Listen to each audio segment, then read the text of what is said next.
we will be looking at the topic, is my life a matter of chance, destiny, fate, or something else? And speaking today, we have Peter. Thanks so much for coming. He's our speaker for this whole week. So if you come back tomorrow and the day after, he'll be here as well. Wonderful. So I thought we get to know you a bit better. So Let me just check. Oh, I'm not. Great. That's Great.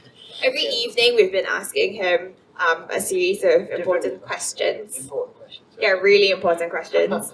So today I have, when you were a kid, what did you want to be when you grew up? Right. Yes. Okay. So when I was a child, what did I want to be? And this is true. I wanted to be married. I know that for most boys who are kind of primary school age, they're not really thinking about getting married. But I guess maybe because my mum and dad were very happily married, I couldn't really think of what I wanted to do, but I knew I wanted that. And so my ambition in life was to be happily married. And maybe that sounds strange for a 10-year-old boy to want, but that's quite seriously what I wanted. And I succeeded. That's wonderful.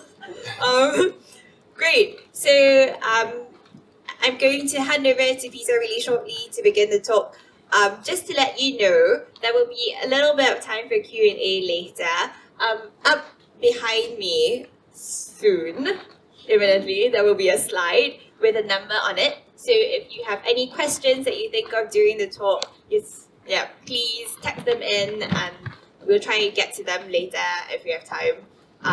If you think of one later on and you just want to raise your hand and ask it as well, that will be absolutely fine. We'll have a mic roving around. Great, thanks so much. I'll pass over to Okay, thank you very much, Emma. So before I start, I'm going to just invite Ian to read the passage for us.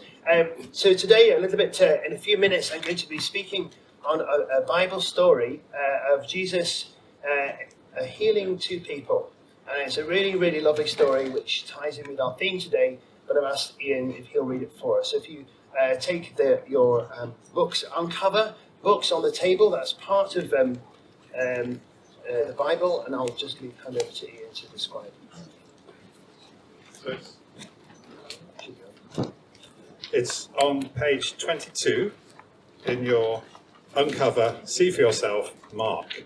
So this is Mark's Gospel, and we're going to read an account of something Jesus did and people that Jesus met on page 22, halfway down that page, where it says, Jesus raises a dead girl and heals a sick woman.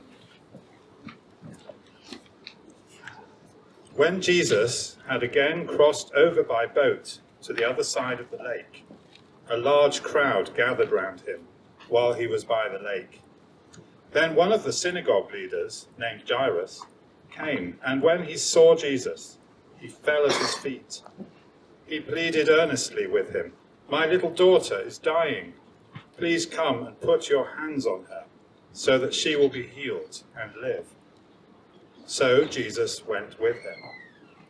A large crowd followed and pressed round him, and a woman was there who had been subject to bleeding for 12 years. She had suffered a great deal under the care of many doctors, and had spent all she had. Yet instead of getting better, she grew worse. When she heard about Jesus, she came up behind him in the crowd and touched his cloak, because she thought, "If I just touch his clothes, I will be healed." Immediately her bleeding stopped, and she felt in her body that she was freed from her suffering. At once Jesus realized that power had gone out from him. He turned round in the crowd and asked, "Who touched my clothes?" "You see the people crowding against you," his disciples answered, "and yet you can ask, 'Who touched me?'" But Jesus kept looking around to see who had done it. Then the woman, knowing what had happened to her, came and fell at his feet, and trembling with fear, told him the whole truth. He said to her, "Daughter, your faith has healed you. Go in peace and be freed from your suffering." While Jesus was still speaking, some people came from the house of Jairus, the synagogue leader. "Your daughter is dead," they said. "Why bother the teacher anymore?"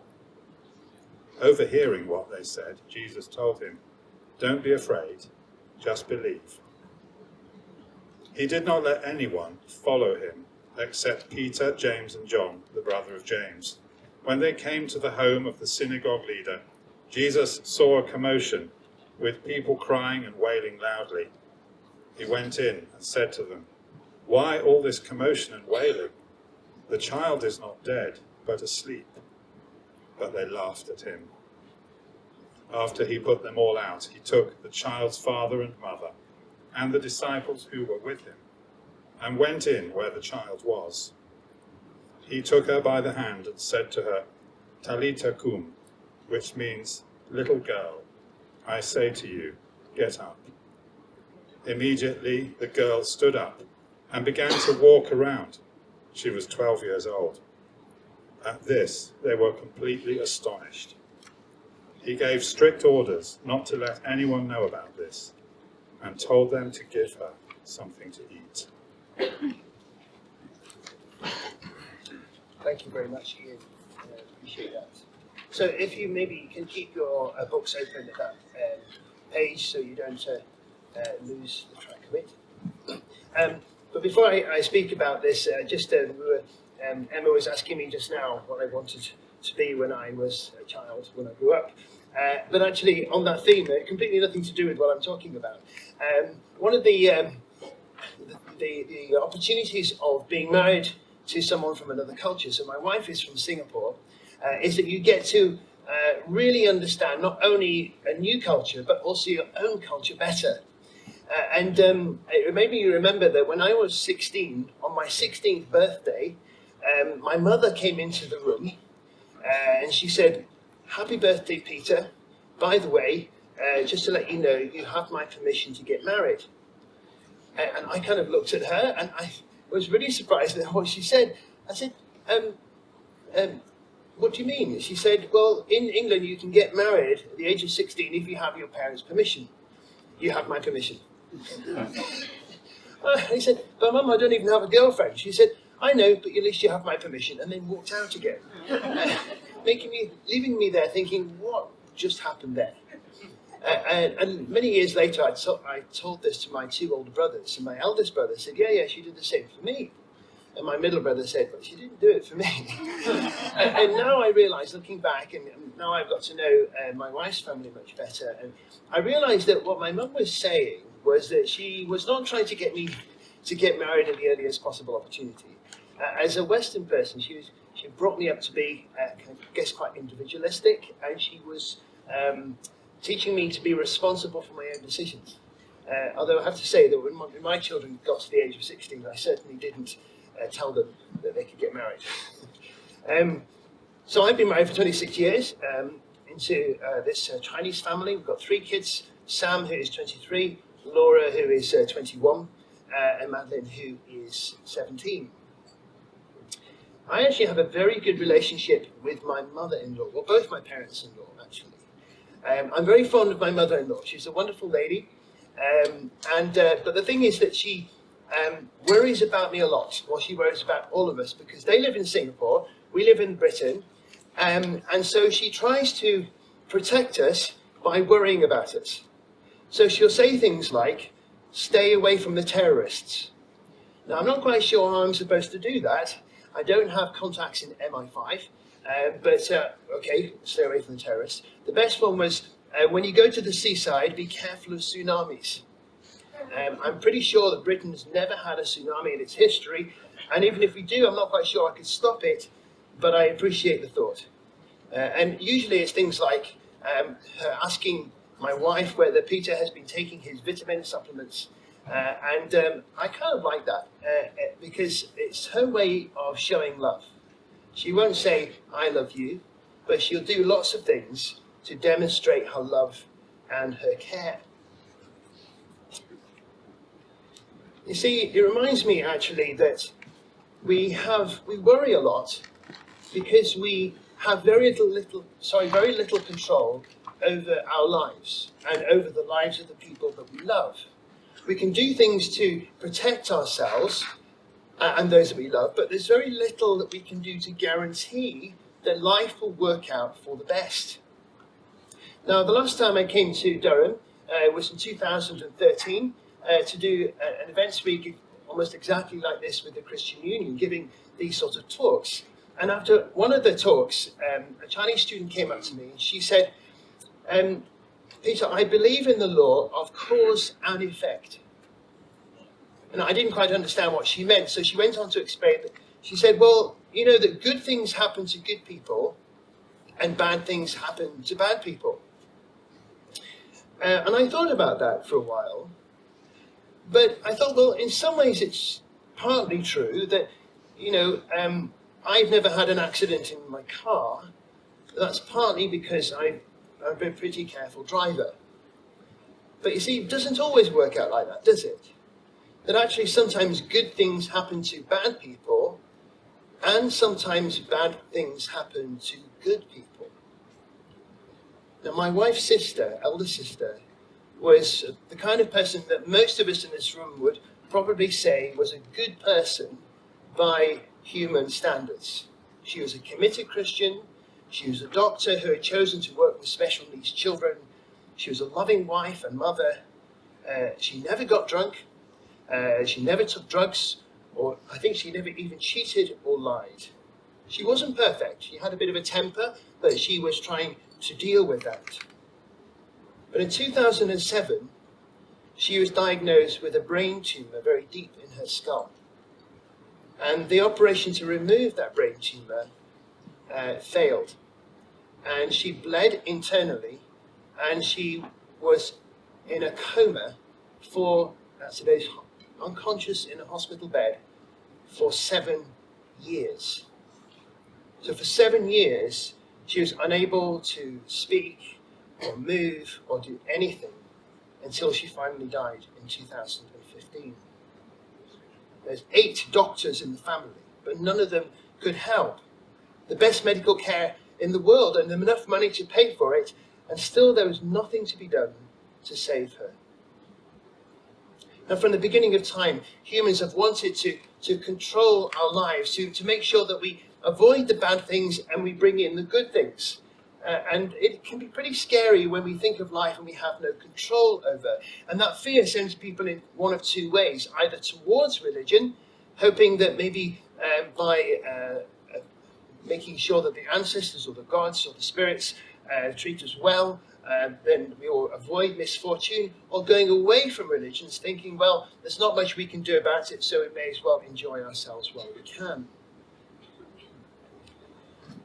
I have a friend from Malaysia, a former student who is about maybe 1 meter tall. She has a form of dwarfism, a bone condition that stops her growing any taller than that. And she's also got other related medical issues. Now, she comes from a family where her mother is a Christian, but her dad's family are not Christians, and they believe that the only reason why this girl is born like that is that she must have done something very bad in a previous life. And so her grandmother, who should love her, hates her, because her grandmother feels that she is a curse on the family, and that because she must have done something so bad in a previous life to be born in this way, it must be some kind of punishment which is in danger of hurting the family. The father's just simply ashamed of her. She became friends with our family because she noticed that I have a bone condition as well, and two of my 3 children do. And she wanted to know how we live life with joy and with happiness, even though we have different disabilities. Now, the story that we've just read, that Ian read to us earlier in that part of the Bible, is a true story.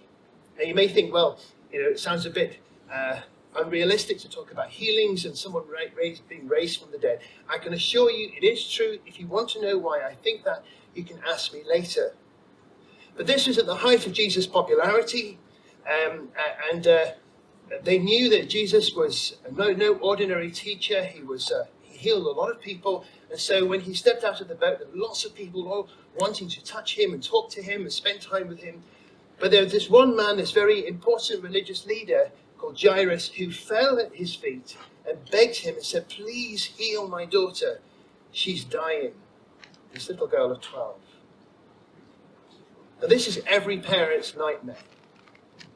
When my daughter, who's now 21, when she was 8 years old, she got a tiny, tiny scratch on the back of her knee. Almost she couldn't see it. But it became infected and started to spread up her leg. And she spent a week in hospital receiving various medical treatments to try and get rid of this infection. And finally she was okay. But if we had lived in a different time, or a different country, or in a country maybe where we couldn't afford the medical care, she would not be alive today. But Jairus is exactly in that position. My little girl is dying. Please come, put your hands on her so she'll be healed and live. And Jesus instantly agrees. He knows it's an emergency, and so he goes with them straight away. But there's a delay because Jesus stops to talk to someone. And you would imagine, well, Jesus, this is an emergency. We've really got to go. But he stops to talk to this woman because this woman has crept up behind him and touched the edges of his clothes. Now, this is not Britain where there are no such, people try not to touch each other in a queue. Then when on a crowded bus, we try and keep a few centimetres between ourselves and the next person if possible. This is first century Middle East. Everyone's just pushing and shoving and touching. And yet he knows that this woman has, or someone has touched him in a particular way because something important has happened. Now this woman had tried to do it secretly because she knows that she shouldn't really be touching a holy man as a woman who was considered unclean. Now the Jewish people lived with various strict laws and rules which were kind of a basic form of hygiene and disease control. And so it may sound very old-fashioned and very harsh, but a woman was considered unclean during her monthly period. But for her, there's also other rules for men. And as I say, I'm sorry to be a man talking about this, but it was that was the rule at the time. But unfortunately for her, the bleeding didn't stop after a few days. It went on for 12 years. And so she was in a situation where she couldn't touch people, or they would be considered unclean for at least a day, and they couldn't touch her. She was considered dirty through no fault of her own. She is probably deeply, deeply ashamed, and many people, maybe including herself, would have assumed that God had cursed her. No wonder she tried to touch Jesus as little and as secretly as possible, and yet she was healed. Now she was scared, because what would Jesus do? What would his reaction be? And of course his reaction is full of love and compassion, and says these wonderful words to her, "Daughter, your faith has healed you. Go in peace and be free from your suffering." But the delay has cost the little girl her life. It's too late now. You're too late, Jesus. She's dead. Don't bother the teacher anymore. But Jesus overhears this and says, "Don't be afraid, just believe." And they continue on to the house, and there's a big commotion, wailing, because in British funerals we are very quiet. We try to keep as quiet as possible. But in many cultures you need to show and demonstrate your sorrow for the person who's died and your commiseration to the family by making as much noise as possible. And you'd even sometimes hire people to make that noise, which is probably what's happening here. But Jesus clears out all those people, even though they're laughing at him. And he's only concerned about the family. So in that room there's the dead little girl, the parents, and his 3 closest friends, including a man called Peter, who told this story to a man called Mark, whose book you've just been reading. So this is an eyewitness account. And it's because Mark knows the words that were said that we know the very words that Jesus said. Jesus took her hand and said, Talitha kum, little girl, get up. And she does. And the parents are filled with joy and relief, amazement at what has just happened. But then Jesus is very practical. He gives them 2 instructions. Don't tell everyone about this, probably because everyone will want to say to the little girl, so what was it like being dead? You know how insensitive people can be. But also, give us something to eat. Now I love this story. It's a real beautiful story of Jesus' love and care. But you could ask the question, well, where was Jesus 12 years ago? Why did God, as Jesus, let the woman suffer for 12 years before he came along? Why did Jesus delay and so let the girl die before finishing the story? Now, later on this evening, if you've got time to stay, Hamish is going to be giving a talk specifically on suffering. And so I'm going to touch on it a little bit today, but tonight, if you want to, there's going to be a much more in-depth talk about this subject. But I felt that we needed to look at these 2 things together because it depends very much on your worldview, which country, which culture you come from, as to how you look at this subject. The suffering is one of the biggest questions that have been asked by lots of religions over the world throughout history. And a typical Western, not a religious, but a Western perspective is that life is just a matter of chance and personal choice. Life is random. There's no reason for things happening or not happening. It's just some people get lucky, others don't. But a typical non-Western approach to life is more complex and subtle.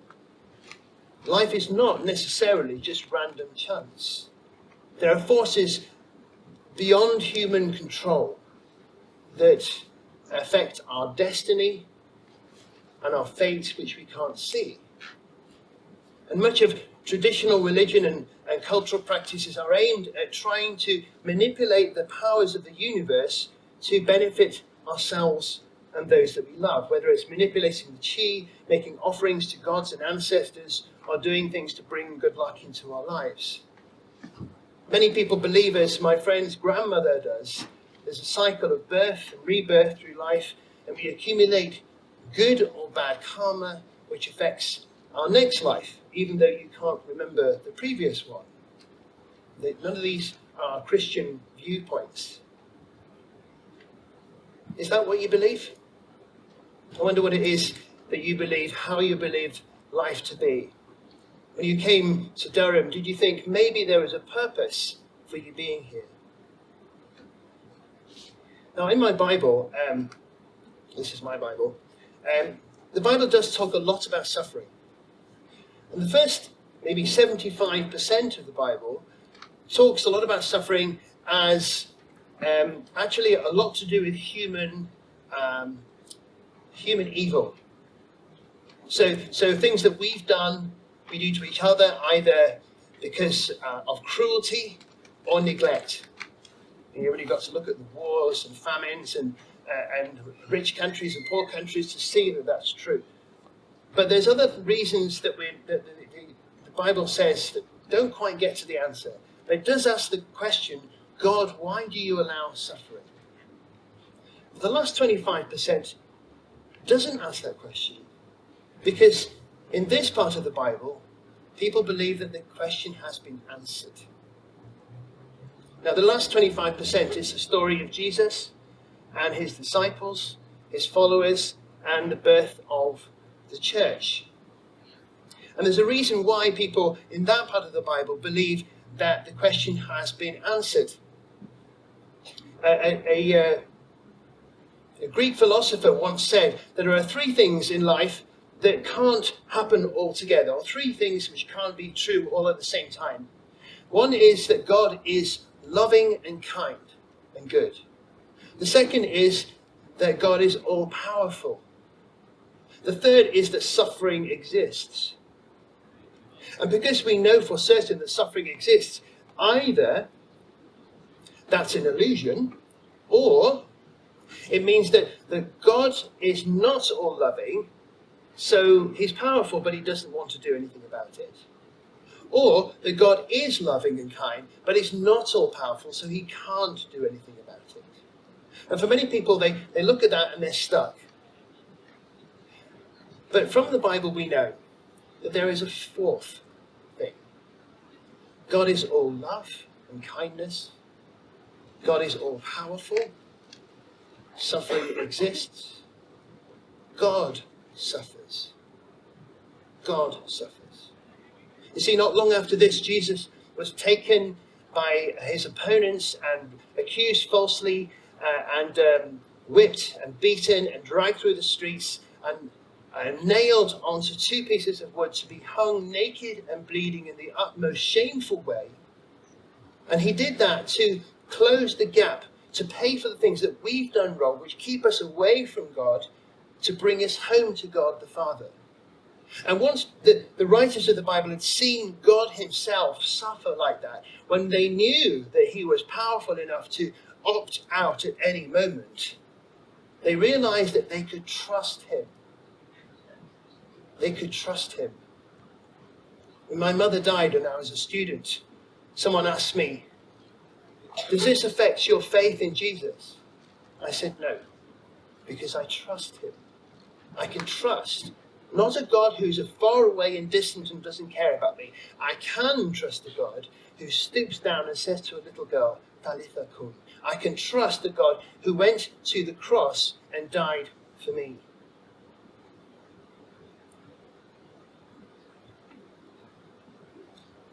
You see, for these 2 people, they trusted Jesus. The woman trusted Jesus enough to touch his clothes. The man trusted Jesus enough to believe him when he said, "Don't worry, just believe." And he went with Jesus. Do you trust Jesus enough to order your life? You see, as a Christian, I don't expect God to give me a trouble and hardship-free life.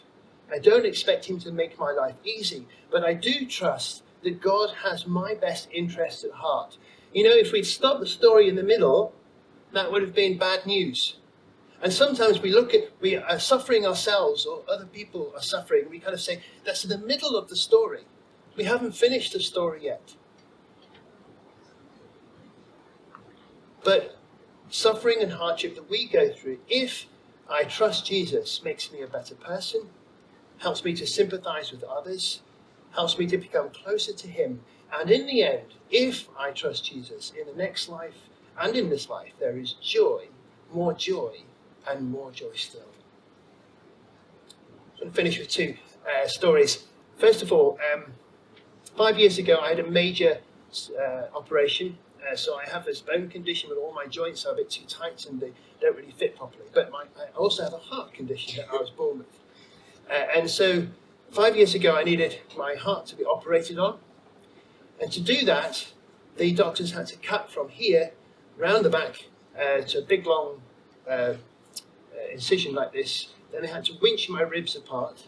And when they got to here, they were stuck, so they forced them open and crushed my vertebrae. But then they cooled my body down from 37 degrees to 18 degrees for 9 hours until my heart stopped. Then they made the repair, started my heart again, then warmed me back up from 18 to 37 degrees, and then sewed me back up again.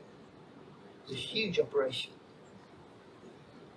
But the night before my operation, I very quietly took some paper and I wrote a letter to my wife and children.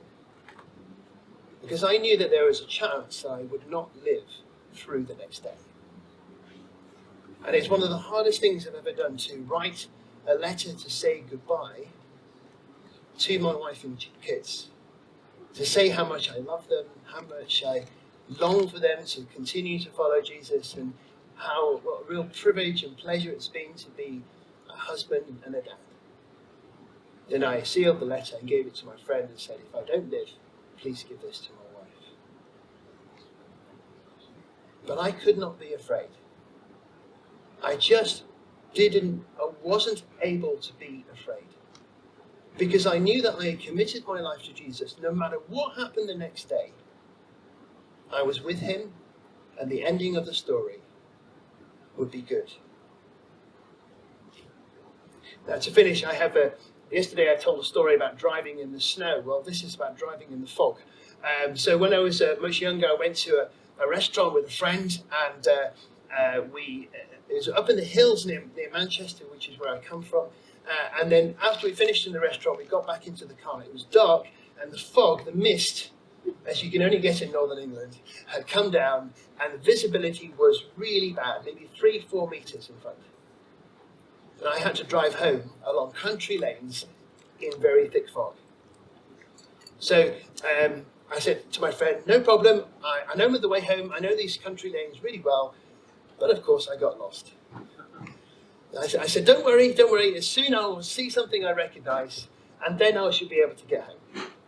And I drove through these country lanes very, very slowly, turning left, turning right, turning left, turning right, completely at random, not really knowing where I was going. And after a long, long time, the road I was on ended in a bigger road running left and right at a junction in front of me. And on the other side of the road, I could just see it through the mist, was a building, another restaurant that I recognised. And my first thought was, how on earth did I get here? Instead of going towards home, I'd gone completely the other way. But my second thought was, but I know what to do now. If I turn right, I'd go into the darkness again and get lost. If I turned left and stayed on that road, that would take me all the way home. This life contains many mysteries. We can't know.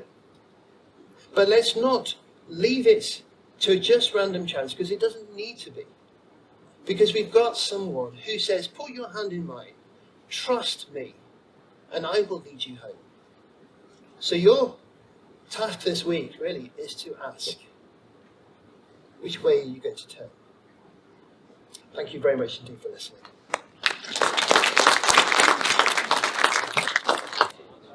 Hi, so we've got a couple of questions in via text. So one of them is, do verses such as Jeremiah 29:11 support the idea that there is such a thing as destiny, and that God is in control of it? Shall we read Jeremiah 29:11? So actually what I think it is, so I know the plans I have for you. I think that is the one. The most often quoted verse in the Bible. Yes.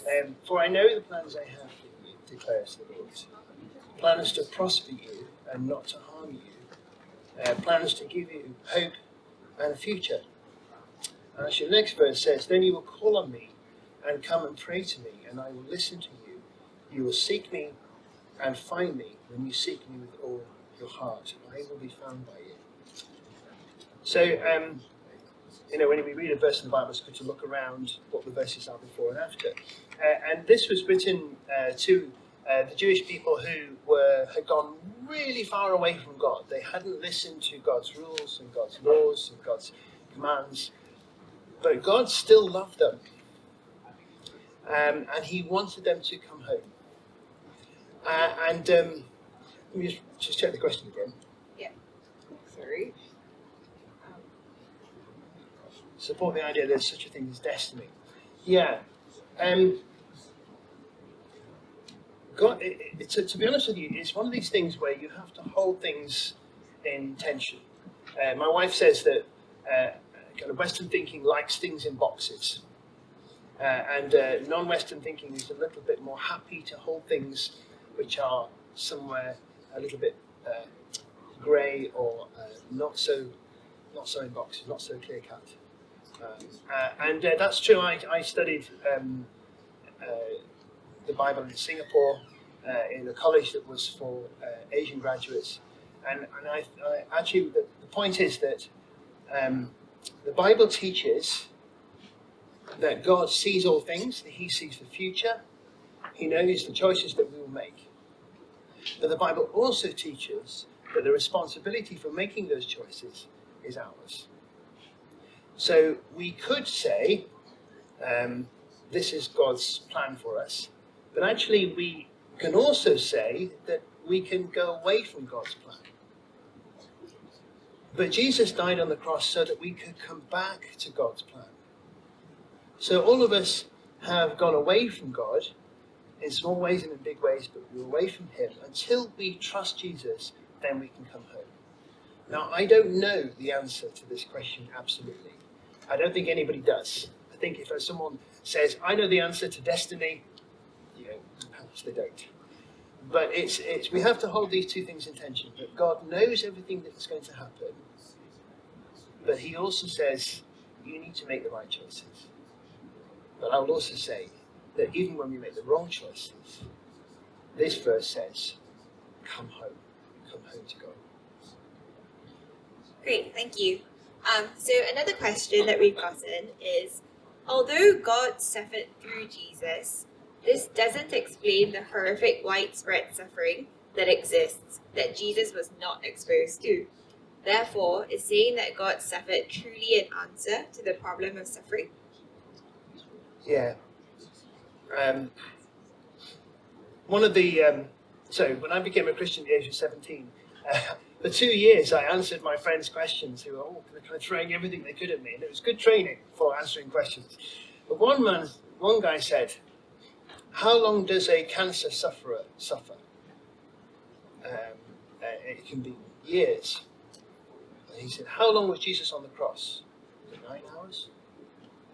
And he said, it doesn't compare. But that's not understanding something important. You see, to you and I, we look and read the story of Jesus dying on the cross, and it all happened in one day. But when Jesus was on the cross, it wasn't just physical suffering of nails and whipping and humiliation. It was the sense of separation from God, from his Father, and it was the weight and the pain of all the world's suffering. So during those hours, which in our human minds we think, oh well, it was over before too long. But actually, we don't understand the immensity of suffering that Jesus went through, because that was what happened. It wasn't simply that Jesus suffered and died, it was that he suffered the things, he took on himself the punishment for all of us. So if you think of the average person who, commits a crime, is 7 years in prison, imagine every single person who's ever done something wrong, small or big, on him for those moments. It's not just that, it's much, much greater than we can imagine. Cool.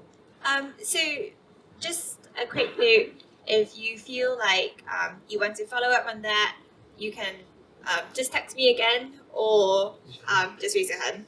Great. So another question is, if Jesus guides us in our ways, are we to have our own goals in life? Yeah. Yes. Do we have free will, or is Jesus going to just make us do what he wants to do and not what we want to do? And I think that's often a very understandable fear in a lot of people, especially, you're young adults and you've got your life ahead of you. You kind of want your freedom. We all do. Not just as young adults, but moderately old adults too. There's two things. One is to say that God has a plan for your life that is far more exciting and far more thrilling and far more interesting and taking far more courage and guts than you can imagine. And you have to ask yourself, do I want to live an okay life? Do I want to live a life that's just, wife, kids, or husband, kids, nice home, good job? Or do you want to live a life that is so absolutely exciting, it's minute by minute thrilling? I'm not exaggerating. That's the Christian life. That's the real Christian life. When I became a Christian at the age of 17, I kind of thought I was just sort of making a kind of mental decision to believe something that perhaps I did not believe before. I was not prepared for how exciting and thrilling actually being a Christian is. To know God, to know him, to have him speaking to you and for you to speak to him, to be in relationship with him. But also, God is not kind of like, look, okay, when I went to school, sorry, I'm trying not to be too long about this. When I went to school, I said to the music teacher, give me an instrument to play. So because I didn't tell him which instrument I wanted to play, he gave me the one thing that nobody else wanted to play. He gave me the big tuba, okay? Rubbish. So I played it for 3 years and gave it up, okay? God is not like that. God is not going to give you the worst, most miserable thing. God has got a plan for you which is far greater than you can imagine. Because he loves you. And because he loves the people that he wants to touch through your life. Great, thank you. So we've had another question come in, and it says, what would cause you to review your belief in Christianity? What would cause me to believe? So was there something that maybe could happen in my life that would cause me to doubt my belief in the goodness of God? I think that's Have I what got that right? it means. If it's not, feel free to text in again. I recently read a book very recently read a book by a man who was in prison for his Christian faith in Romania for 15 years. He went through unimaginable suffering. But at the same time, he said his joy as a Christian was unimaginable too. Well, I kind of thought, yeah, I'm not sure I could go through that. But sometimes we kind of think, I could handle that and I couldn't handle that. And the truth is we don't know until we're actually in that situation. If you'd say to me, Peter, you're going to go through this operation and you're going to be in constant pain for the next 5 years, you're going to be on high pain medication, I would have said, I would run the other way. But my life over the last 5 years has not been miserable, it's been thrilling. And even though, physical pain happens, I still trust God, and it's not because I'm just stubborn, it's because I experience him. I think that if something happened to my children, I would struggle. But I trust that the same God who's been with me through my sister-in-law's death, through my mother's death, my father's death, my daughter's pain because she needs a double hip replacement, my son's autism and disability, and my own physical disabilities. But I can trust God for the next thing, whatever the next thing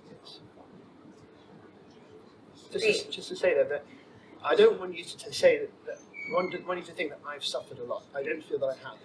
There are many people in the world who have suffered far, far, far more than we have.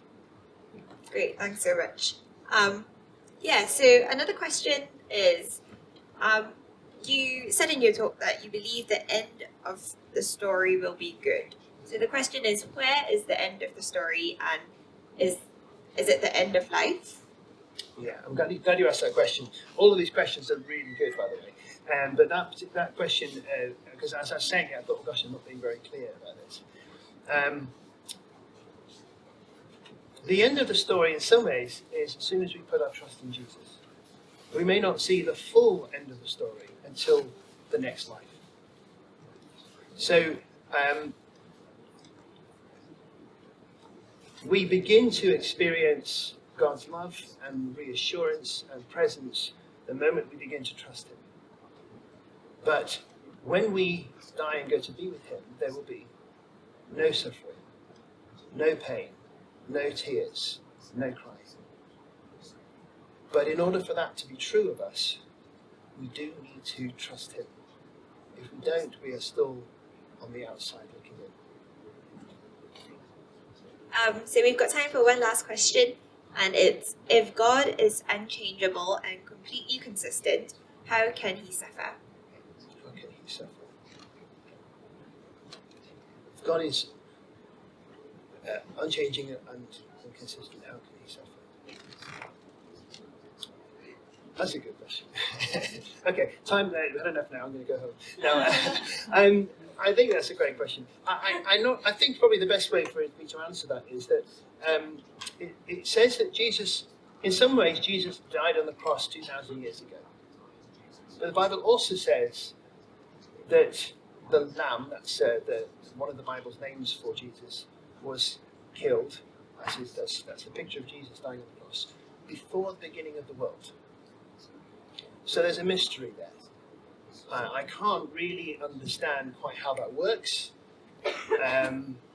but the God who made everything is both holy and good and perfect. He's also completely loving. It's a bit like if you think of a man whose job it is to be a judge. Any lawyers here? Any law graduates? Okay, good. Okay, maybe you'll be a judge one day, right? So a judge whose job it is to give judgments impartially in the court of law. But imagine he's also a father to children at home. One man with two distinct roles. This is the position that God finds himself in. He has to, in the court of law, be completely impartial and do what the law requires. But at home, he can't act like a judge. If he does, you'd think, poor children. So he can't act in the law court as if he's a father, and he can't act at home as if he's a judge.